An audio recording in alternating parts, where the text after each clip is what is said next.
Oops, sorry.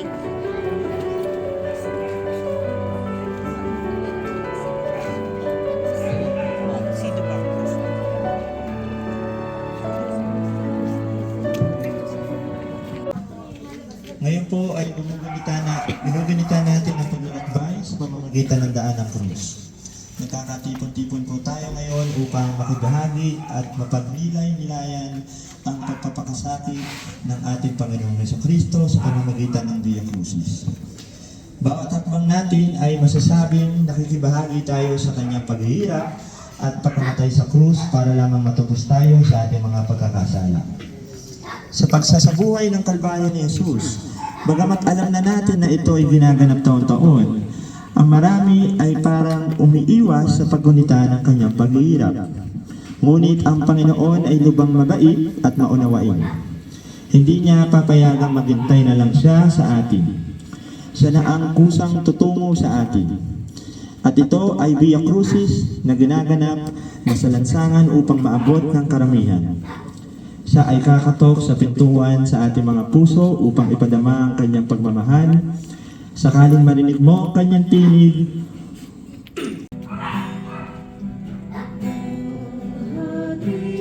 sa krus ni Jesus, piniligtas tayo pinalaya sa ang kaligtasan buhay at pagkabot. Were you there when they crucified my Lord? Oh, sometimes it causes me to tremble, tremble, tremble. Were you there when they crucified my Lord? Were you there at Christ Jesus' Last Supper? Oh, sometimes it causes me to tremble, tremble, tremble. Were you there at Christ Jesus' Last Supper? Sa pamamagitan ng iyong banal na krus, tinubos mo ang sanlibutan. Ayon kay San Mateo, Papuri sa iyo, Panginoon. samantalang sila'y kumakain, dumampot ng tinapay si Jesus at matapos magpasalamat sa Diyos, kanyang pinagpira-piraso at ibinigay sa mga alagad. Kunin ninyo ito at kanin, ito ang aking katawan, wika niya. Hinawakan niya ang kalis, nagpasalamat sa Diyos at ibinigay sa kanila. Uminom kayong lahat nito, sabi niya, sapagkat ito ang dugo ng tipan, ang aking dugo na mabubuhos dahil sa marami, sa ikapagpapatawad ng mga kasalanan. Sinasabi ko sa inyo na hindi ako iinom nitong alak na mula sa ubas hanggang sa araw na ang bagong alak ay inumin kong kasalo kayo sa kaharian ng aking Ama. At pagkaawit ng isang himno, sila'y nagpunta sa bundok na mga oliba. Ang mabuting balita ng Panginoon. Pinupuri ka namin, Panginoong Jesucristo.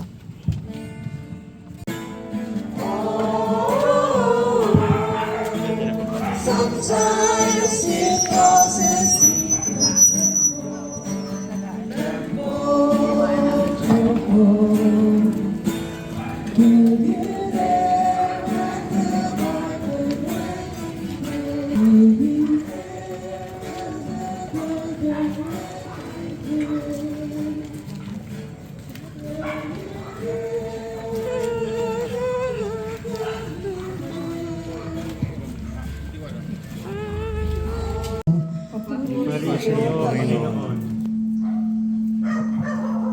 At isinamag sila ni Jesus sa isang lugar na tinatawag na Gethsemane. Sinabi niya sa kanyang mga alagad, "Dito muna kayo, mananalangin ako sa dako roon." Ngunit isinama niya si Pedro at ang dalawang anak ni Zebedeo at nagsimulang mabagabag at maghirap ang kanyang kalooban. Sinabi niya sa kanila, "Ang puso ko'y tigib ng hapis na halos ikamatay ko. Maghintay kayo rito at makipagpuyat sa akin." Pagkalayo ng kaunti, nagpatira pa siya at nanalangin. "Ama ko, kung maaari ilayo mo sa akin ang kalis ng paghihirap na ito. Gayunman, huwag ang kalooban ko, kundi ang kalooban mo ang mangyari."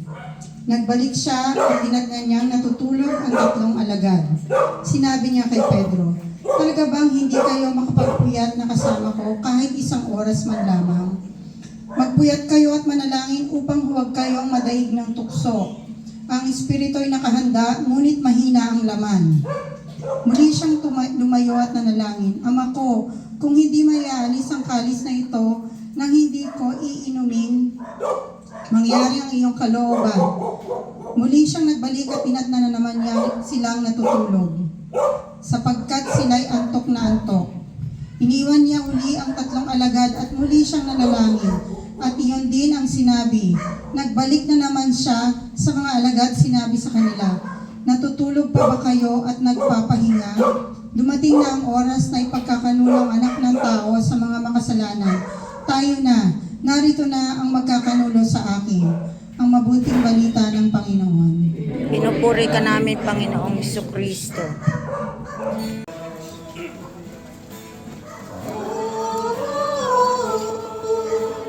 Sometimes it causes me to tremble, tremble. Were you there when Jesus was being judged? Were you there when Jesus was being judged? Ang mabuting balita ayon kay San Mateo. Papuri sa iyo, Panginoon. Tuwing pista ng Pasko, kinaugalian ng gobernador ang palaya ng isang bilanggo. Sino mang mahiling ng taong bayan. Noon ay may isang kilalang bilanggo na nagngangalang Barabas. Kaya nang magkatipon ng mga tao, tinanong nila si Pilato, "Sino ang ibig ninyong palayain ko? Si Barabas o si Jesus na tinatawag na Kristo?" Alam ni Pilato na inggit ang nag-udyok sa kanila na dalhin sa kanya si Jesus. Hindi lamang yan, samantalang siya ay nakaluklok sa hukuman, nagpasabi ang kanyang asawa, "Huwag kang makialam sa taong yan na walang kasalanan, sapagkat kagabi pinahirapan ako ng aking panaginip tungkol sa kanya." Ang mga tao na may sinusula ng mga taong saserdote at ng matatanda ng bayan, nailingin kay Pilato na si Barabas ang palayain at si Jesus ay ipapatay. Muli silang tinanong ng gobernador ni Pilato kung gayon, ano ang gagawin ko kay Jesus na tinatawag na Kristo? Sumagot ang lahat, "Ipako sa krus." "Bakit, anong masama ang ginawa niya?" tanong ni Pilato. Ngunit lalo pa nilang isinigaw, "Ipako sa krus." Nang makita ni Pilato na wala siyang magagawa at malamang magkakagulo pa ang mga tao, nagpakuha siya ng tubig at naghugas ng kamay sa harapan ng mga tao. "Wala akong pananagutan sa kamatayan." Tremble, tremble. Were you there when they called him many times? Tremble, tremble. Were you there when they crucified my Lord?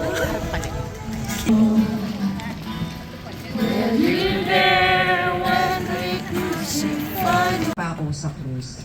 Kinuha nga nila si Jesus at lumabas siya, napasan ang kanyang krus patungo sa lugar na kung tawagi dako ng bungo. Sa wikang Hebreo, Golgotha, ang mabuting balita ng Panginoon. Pinupuri ka namin, Panginoong Jesucristo.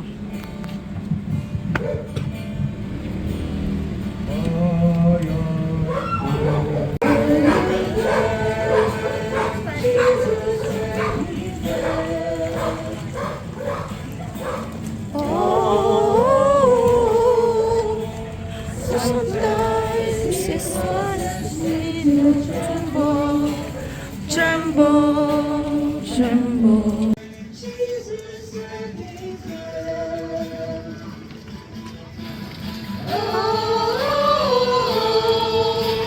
Sometimes it causes me to tremble, tremble, tremble.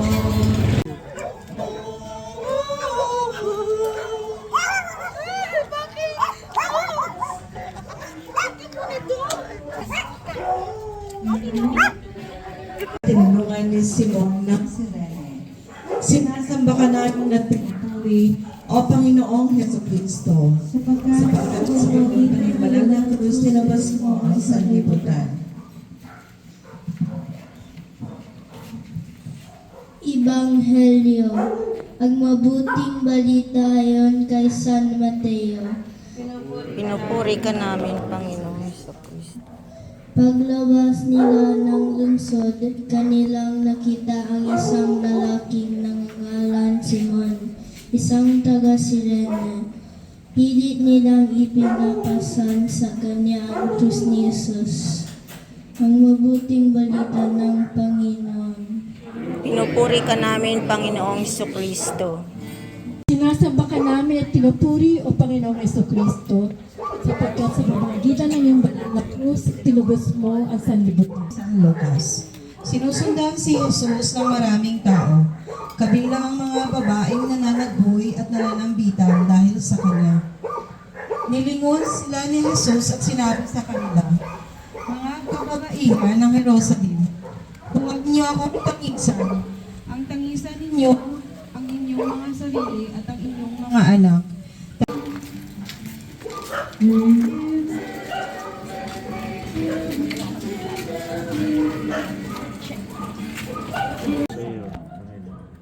Pagdating sa araw na tinatawag ng Golgotha, na nangangahulugang pook ng bungo, binigyan nila si Jesus ng alak na hinaluan ng apdo.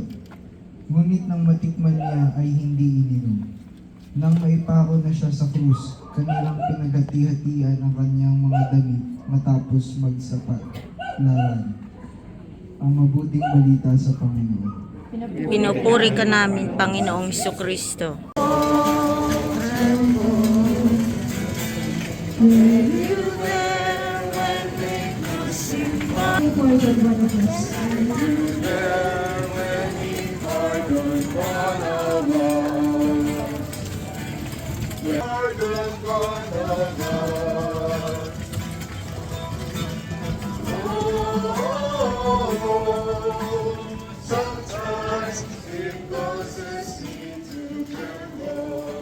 Sinasamba ka namin at pinupuri, O Panginoong Hesukristo, sapagkat sa pamamagitan ng iyong banal na krus, tinubos mo ang sanlibutan. Ang mabuting balita ayon kay San Lucas. Tinuya siya ng isa sa mga salaring nakabitin at ang sabi, hindi ba ikaw ang Mesiyas? Iligtas mo ang iyong sarili, pati na kami. Ngunit pinagsabihan siya ng kanyang kasama. Hindi ka ba natatakot sa Diyos? Ikaw may pinarurusahan tulad niya. Matuwid lamang na tayo'y parusahan ng ganito dahil sa ating mga ginawa. Ngunit ang taong ito'y walang ginawang masama. At sinabi niya, Jesus, alalahanin mo ako kapag naghahari ka na. Sumagot si Jesus, sinasabi ko sa iyo, ngayon di isasama kita sa paraiso, ang mabuting balita ng Panginoon. Mahal niyang alagad sa tabi nito. Kanyang sinabi, Ginang, narito ang inyong anak. At sinabi sa alagad, narito ang iyong ina. Mula noon, siya'y pinatira ng alagad na ito sa kanyang bahay. Ang mabuting balita ng Panginoon. Pinupuri ka namin, Panginoong Jesucristo. Na mag-ikatlo ng hapon, sumigaw si Jesus, Eli, Eli, lama sabachthani. Ang ibig sabihin, Diyos ko, bakit mo ako pinabayaan? Narinig ito ng ilan sa mga nakatayo roon at sinabi nila, tinatawag na si Elias. Agad tumakbo ang isa sa kanila at kumuha ng espongha. Tinigmak ng maasim na alak, inilagay sa dulo ng isang tambo at ipinasipsip kay Jesus. Ngunit sinabi naman ng iba, hintay muna, tingnan natin kung darating si Elias upang iligtas siya. Muling sumigaw si Jesus at nalagutan ng hininga. Ang mabuting balita ng Panginoon. Pinupuri ka namin, Panginoong Jesucristo.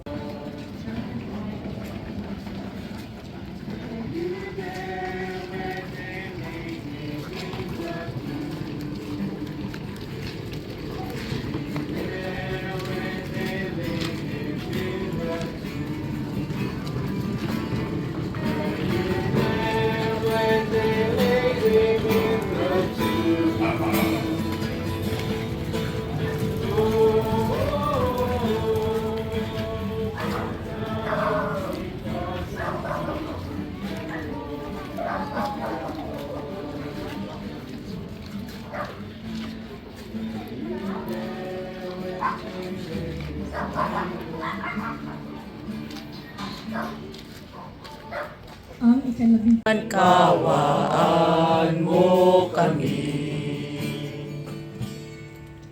panalangin. Si Maria, Magdalena at isa pang Maria. Biglang lumindot ng malakas. Bumaba mula sa langit ang isang anghel ng Panginoon. Iginulong ang batong nakatakip sa libingan at naupo sa ibabaw niyon. Ang kanyang mukha ay nakakasilaw na parang kidlat at kasing puti ng busilak ng kanyang damit. Nanginig sa takot ang mga bantay at nabulagtang animoy patay nang makita ang anghel. Ngunit sinabi nito sa mga babae, huwag kayong matakot. Alam kong hinahanap ninyo sa Jesus na ipinako sa krus. Wala na siya rito, sapagkat siya'y muling nabuhay tulad ng kanyang sinabi. Hali kayo, tingnan ninyo ang pinaglagyan sa kanya. Lumakad na kayo at ibalita sa kanyang mga alagad na siya'y muling nabuhay at nauna sa Galilea. Makikita ninyo siya roon. Tandaan ninyo ang sinabi ko sa inyo. At dali-dali silang umalis ng libingan. Pinagharian sila ng magkahalong takot at galak at patakbong nagpunta sa mga alagad upang ibalita ang nangyari. Ngunit sinalubong sila ni Jesus at binati at lumapit sila. Niyakap ang kanyang paa at sinamba siya. Sinabi sa kanila ni Jesus, huwag kayong matakot. Humayo kayo at sabihin sa mga kapatid ko na pumunta sila sa Galilea at makikita nila ako roon. Ang mabuting balita ng Panginoon. Pinupuri ka namin, Panginoong Jesucristo.